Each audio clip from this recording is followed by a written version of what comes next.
world changes soon. Can get a doobie on a plane, but there's Uzis in our schools. Every dude who touched a boob or a booty getting me too. What you expect from the kids who went to Hooters after school? We're all triggered and defensive. We're all racist and we're sexist. We all grew up watching South Park. How are we offended? Now being fat is beautiful. Name a thing that you can't do. Jumping jacks, run a mile, live past 42. Man, it used to be cool to this. Welcome to the Red Pill Sports and Entertainment Show.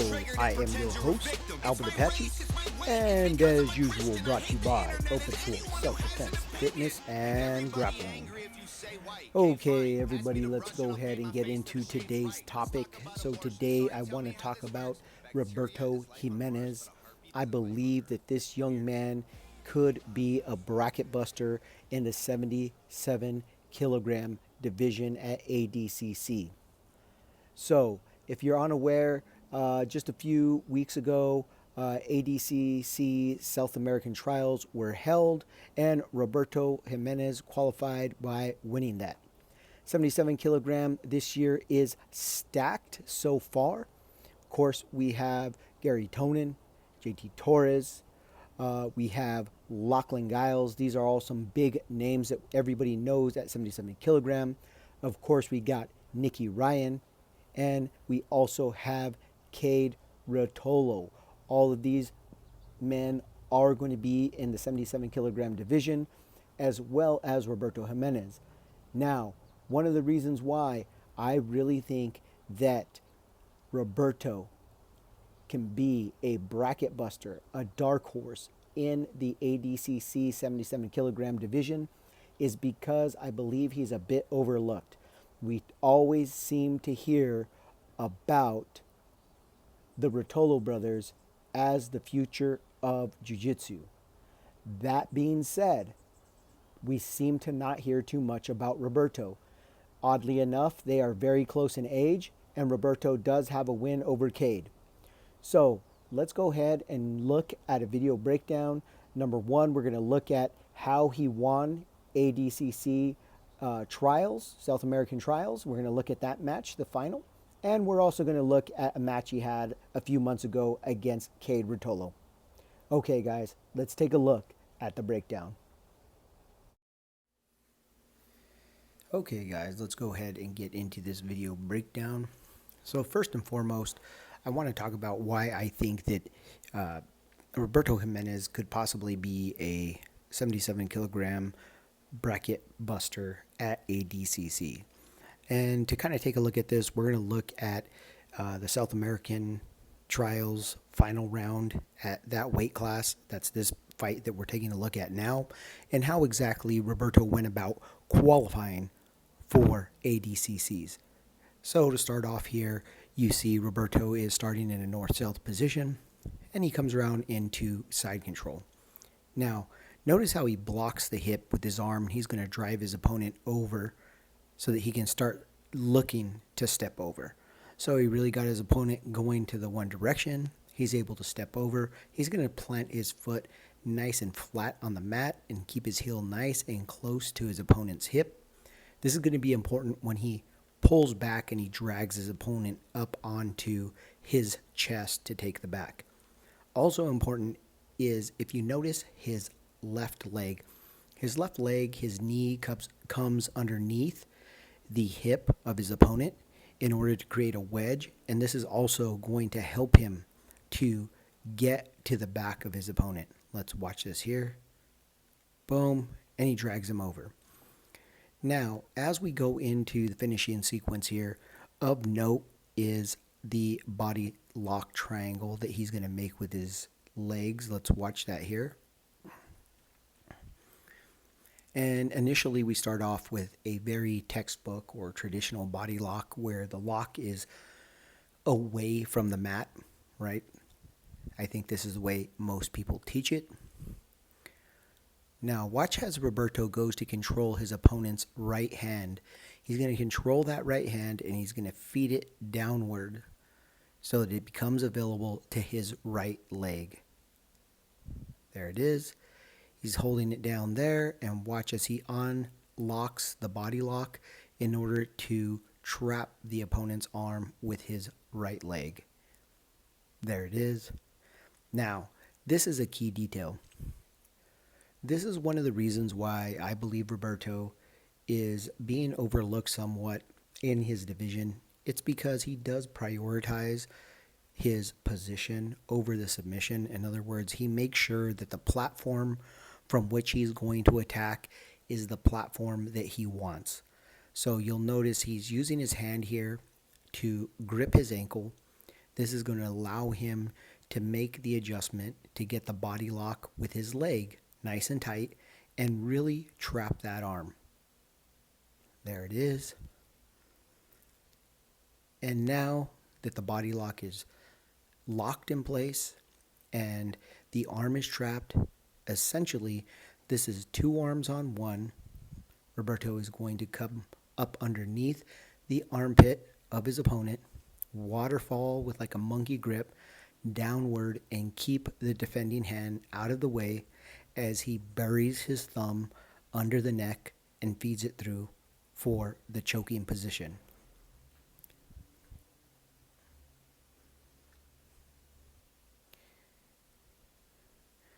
So they turn over here. There's a good look at how he's coming up underneath the defending arm and kind of pinning or handcuffing the opponent's defending arm to his own rib cage and really digging in his thumb underneath the chin.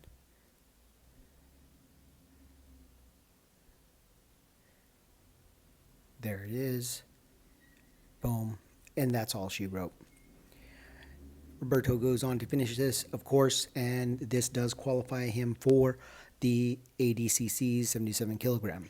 Now, we're going to look at a match that took place a couple of months earlier. And this is against Cade Rotolo, but it was very similar in how the finishing sequence developed. So we're going to see that we have Roberto here in the north-south position. He's going to come around into a side control type of position. Now, this was a little bit different in the sense that I believe Roberto was very aware of who he was faced with here, and he realizes that once Cade is in side control and on his side here, a buggy choke is a legitimate threat. So you'll notice he never allows Cade to pull his arm through so that it can get into a position to perform a buggy choke. He does not allow it. He keeps it nice and heavy there, nice and heavy. Looks like Cade is going to start to try to pull that arm out and shoves it back in. Now there he goes. He trapped that arm, and then he comes to this kind of reverse half Nelson, which is going to be a good position as he kind of turns Cade onto his left shoulder so that he can come around to the back. There it is. Now he hooks. He's going to come around to his back. Now right here, I think this is where Cade made a mistake and led to the beginning of the end. He goes to his knees here, and I think it's exactly what Roberto wanted him to do. As you notice, very quickly, Roberto comes around the corner, almost never breaks contact, never breaks that connection. He's going to throw his foot over. Boom. He is ready. He is ready to attack.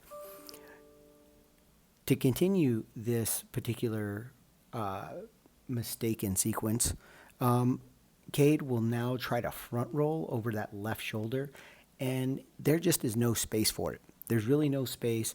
Roberto, number one, is expecting it, but number two, look at how low his hips are. His hips are essentially right next to the ground. There's no way that Cade is going to roll over and somehow get his hips to the mat before Roberto's hips. Here it comes. There's the roll. Roberto being very disciplined, not taking any of the bait, trying to come to the back too early. Boom, rolls, and here. So again, very a la Gordon Ryan. We see Roberto prioritizing position over submission. Notice that his feet, again, are in a very non-textbook, non-traditionally taught fashion here, right? Feet are crossed. This is something that people tell you all the time not to do in class. That being said, as you can see at the highest levels, there are times and places to use this. It's a momentary transitionary position just to secure the position. You'll notice once he thinks his position is secure, he goes to a more traditional position, which is the body lock. And it's also very traditional and textbook in the sense that the body lock is off of the mat. Now, as we watch these two here, remember that these are two of the best young grapplers in the world. And neither one, for probably about 10 seconds, is going to make a mistake or make a move. Roberto being very patient, not trying to rush, not giving Cade any kind of hole to exploit. And Cade being very disciplined in staying within his defense. It looks like he's trying to grab that choking arm that's underneath, and maybe if he can get 2-on-1, maybe bring it into like a baseball grip and around his head to get his shoulders to the mat. But again, Roberto being very patient, very smart, does not allow it.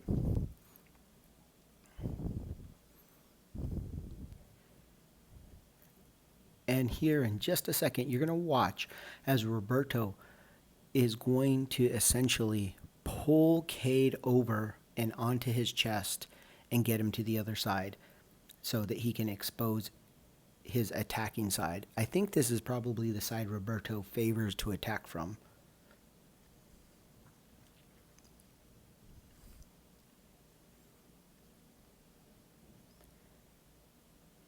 Both being patient here. And here comes the yank. Boom. And now they're over. Now watch as Roberto goes to open his body lock. He's going to go through the very same finishing sequence that we saw in the ADCC South American trial match that we just watched.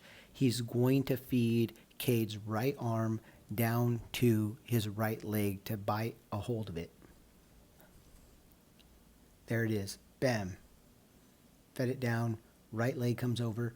And very similarly again, we're going to watch him prioritize position over submission, grab his own ankle in order to make sure he has that arm trapped so that he can maneuver and adjust to get his body lock in. There it is. There's the body lock. And essentially now Roberto is going to be 2-on-1. He has two attacking arms against Cade's one defending arm. Now, Cade does do a really good job here in getting to a position where his right hand, even though it's trapped, is able to help a bit in stripping grips. But it's just too much of an advantage against a guy like Roberto. There, you see Roberto's under the neck. It's just seconds now before Cade is forced to tap. And there's the tap. And Roberto Jimenez takes the victory. So it is interesting to note that Roberto was about 15 to 20 pounds heavier than Cade in this particular match. That being said, when they meet up, if they meet up at ADCC, they will both be 77 kilograms. There will be no weight difference.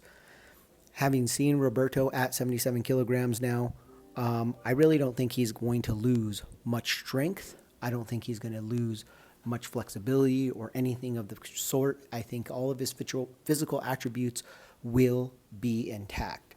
I picked out the Cade Ruotolo match as well because, as I mentioned before, the Ruotolo brothers are mentioned extremely often as the future of jiu-jitsu. And I think sometimes Roberto is getting overlooked when we talk about the future of jiu-jitsu and young jiu-jitsu fighters. He is amazing. And if anything translates from what I saw at those South American trials for him, it means that he's really solidified and really started to work on his leg lock defense, which he's been known to have a weakness against leg locks. So it looks like he's really starting to put in the work there.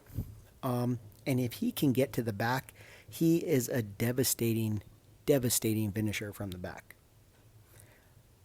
Okay, guys, thank you so much for listening to the breakdown and checking it out. Please remember, like, subscribe, comment down below. You can see in all my other videos, I do try to reply with every comment if I can. Go back and forth and have some good discussions, so that's always cool and it helps out the channel. Sharing the video, of course, also helps.